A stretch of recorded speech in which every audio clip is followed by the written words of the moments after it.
Monsieur le directeur général de l'unité de lutte contre la corruption, Mesdames, Messieurs les enquêteurs de l'unité de lutte contre la corruption, Mesdames, Messieurs de la presse parlée, écrite, télévisée, ainsi que les médias en ligne, aujourd'hui, l'unité de lutte contre la corruption est une fois de plus heureuse de vous convier à cette cérémonie officielle de remise de ce rapport d'enquête spéciale finalisé, transmis à la justice qui concerne les allégations de sollicitation de 100 millions de gourdes par les 3 membres du Conseil présidentiel de transition, Smith Augustin, Emmanuel Verthilaire et Louis-Gérald Gilles, pour la reconduction de M. Raoul Pascal Pierre-Louis à la présidence du conseil d'administration de la Banque nationale de crédit. Croyant fermement à l'énergie positive laissée par nos ancêtres, dans le cadre de cette lutte contre la corruption, nous allons cantonner l'hymne national en mémoire de ceux et celles qui nous ont légué cette énergie. Nous faisons appel donc à Madame Saraïka François pour cantonner l'hymne national.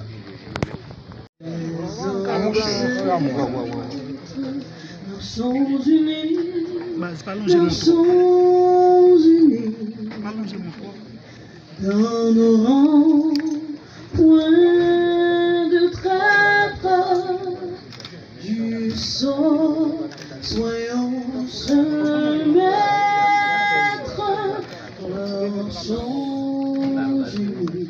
Nations unies pour le pays, pour les ancêtres. Marchons, marchons, marchons unis pour le pays, pour les ancêtres.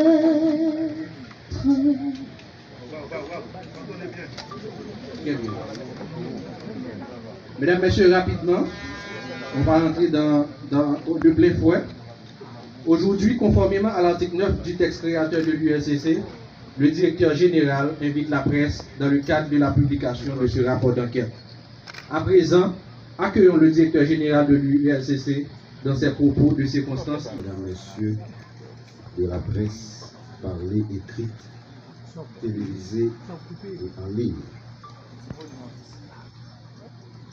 Ce mercredi 2 octobre 2024, l'unité de lutte contre la corruption continue d'assumer sa part de responsabilité dans ce combat combien courageux visant à imposer cette nouvelle forme de gouvernance basée sur la redevabilité, la transparence et l'honnêteté. Moins de 2 mois de cela, l'ULCC a transmis à la justice 7 rapports d'enquête sur des faits avérés de corruption, mettant à nu un petit groupe qui développe un élan d'individualisme possessif au détriment de l'intérêt collectif. Ce matin, nous sommes en train d'assister à un événement sans précédent dans l'histoire politique et institutionnelle haïtienne où des hauts responsables de l'État qui assurent les attributions présidentielles sont impliqués dans un scandale de corruption. Les conclusions de l'enquête conduite par la commission mandatée à cette fin sont sans équivoque sur des atteintes à la probité de ces personnalités qui sont toutes également des agents publics avec la responsabilité de réduire les inégalités sociales, de permettre le vivre ensemble et de s'assurer du bon fonctionnement des institutions de l'État.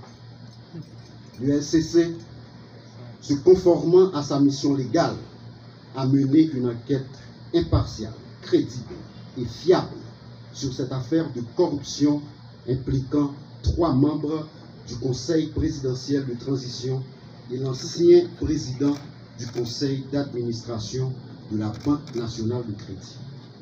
Ce rapport d'enquête que nous publions ce matin, cet après-midi, concernant les allégations de sollicitation des 100 millions de gourdes par les membres du Conseil présidentiel de transition est issu de plusieurs mois d'investigation et de documentation de nos enquêteurs expérimentés.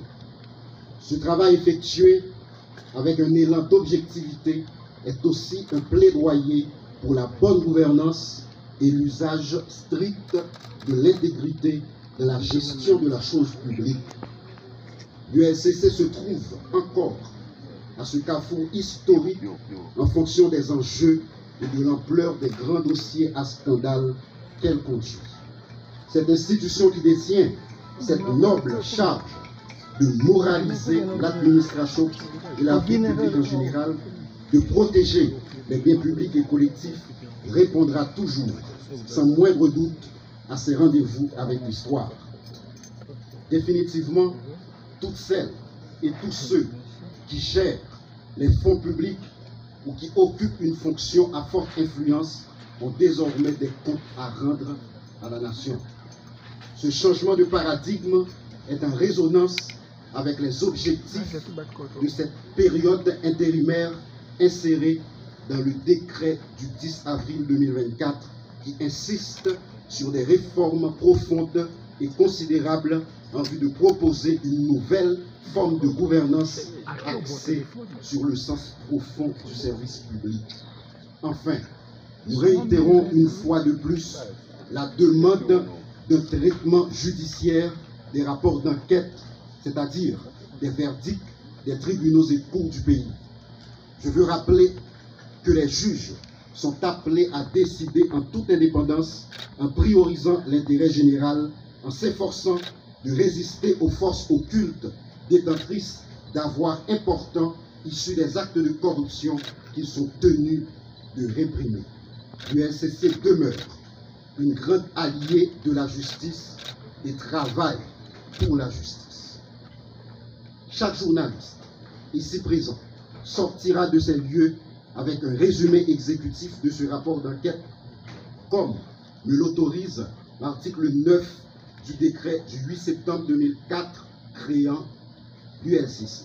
Nous décidons d'impliquer chaque citoyen et chaque citoyenne dans cette quête de bonne gouvernance et de reddition de comptes. Ça qu'a passé aujourd'hui, c'est un événement historique. C'est un signal fort qui montrait que Haïti demeurait et était un état de droit. Qui donc, personne, quel que soit rang, quel que soit statut, pas pire ni en les têtes la loi. L'ULCC a continué sans répit, avec même énergie, traquer tout corrompu à tout corrupteur. Du haut de nos 20 ans, les 20 ans de l'institution, l'ULCC assume sa part. Ensemble, nous allons continuer. Merci beaucoup. L'ULCC a fait des recommandations administratives, en plus des recommandations sur le plan pénal. C'est d'abord la mise en mouvement de l'action publique contre les nommés Smith Augustin, Emmanuel Vertilaire et Louis-Gérald Gilles pour abus de fonction, versement de pots de vin et corruption passive, ce conformément aux dispositions des articles 5.5 et 5.6 et 11 de la loi du 12 mars 2014 portant prévention et répression de la corruption. La mise en branle de l'action publique contre le nommé Raoul Pascal Pierre-Louis pour entrave au bon fonctionnement de la justice et abus de fonction, versement de pots de vin, corruption active, fait prévu et puni conformément aux dispositions des articles 5.5, 14, 21 de la loi du 12 mars 2014 portant prévention et répression de la corruption. La mise en mouvement de l'action publique contre le nommé Lonique Léandre pour instigateur de versement de pots de vin fait prévu et puni par les dispositions de l'alinéa 2 de l'article 5.6 de la loi du 12 mars 2014 portant prévention et répression de la corruption.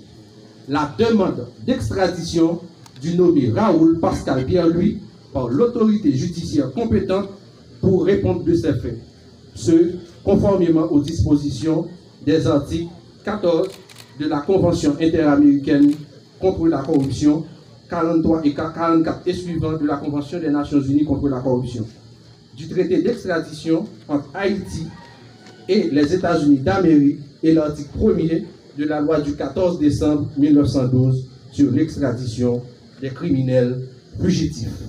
À présent, le protocole va conduire le directeur général à son bureau pendant que chaque journaliste recevra un résumé exécutif de chaque rapport d'enquête. Merci. Coupez-moi la matinée, s'il vous plaît. La matinée, coupez-moi, s'il vous plaît.